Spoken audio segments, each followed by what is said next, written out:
Fréquence Plus. Tous les matins dans le room service à 8h. Retrouve le débrief The Voice. Découvre les coulisses. Avec Cynthia Totem. Elle a 19 ans.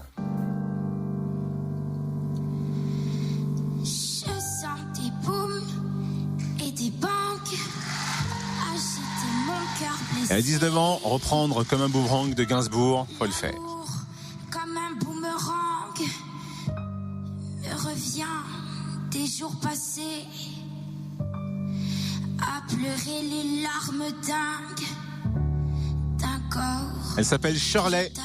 Elle a un peu le timbre de voix de Cœur de Pirate. Un petit peu, j'étais en train de penser à ça. Sauf que là, elle nous a fait une interprétation où elle a tellement mis en relief le texte qu'on a l'impression de le découvrir pour la première fois. J'espère qu'elle a pas son caractère.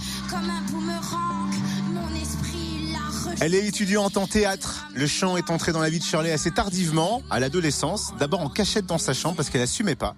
Et puis après, lors d'un concours de chant dans sa région. Et c'est là où elle a un véritable déclic pour la musique. Agiter mon cœur blessé, l'amour comme un boomerang me revient des jours. Alors c'est là le dilemme, effectivement. Pendant l'émission, ils nous ont dit qu'elle était originaire de Franche-Comté. Et puis visiblement, elle est sur Limoges maintenant. Alors ce concours, c'était où? À Limoges ou en Franche-Comté? C'était à Limoges. À Limoges, d'accord.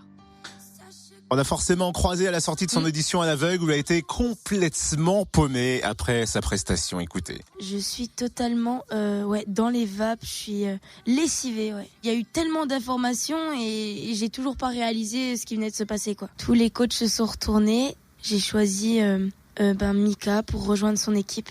C'est un truc de fou. J'ai été aussi énormément touchée par ce qu'ont dit tous les coachs. Pascal Obispo, j'aime vraiment beaucoup. J'ai vraiment hésité entre Pascal Obispo et Mika. Et je me suis dit, il y a quelque chose qui m'a particulièrement touchée dans ce qu'a dit Mika, c'est qu'il a parlé de diamant noir et qu'il savait pas pourquoi il s'était retourné et qu'il savait pas pourquoi il m'aimait bien. J'ai été touchée par ce qu'il a dit et j'y suis allée, quoi. Je me laisse facilement toucher par les choses. Et du coup, le fait d'interpréter une chanson, j'ai des émotions qui me viennent et je les ressors comme ça.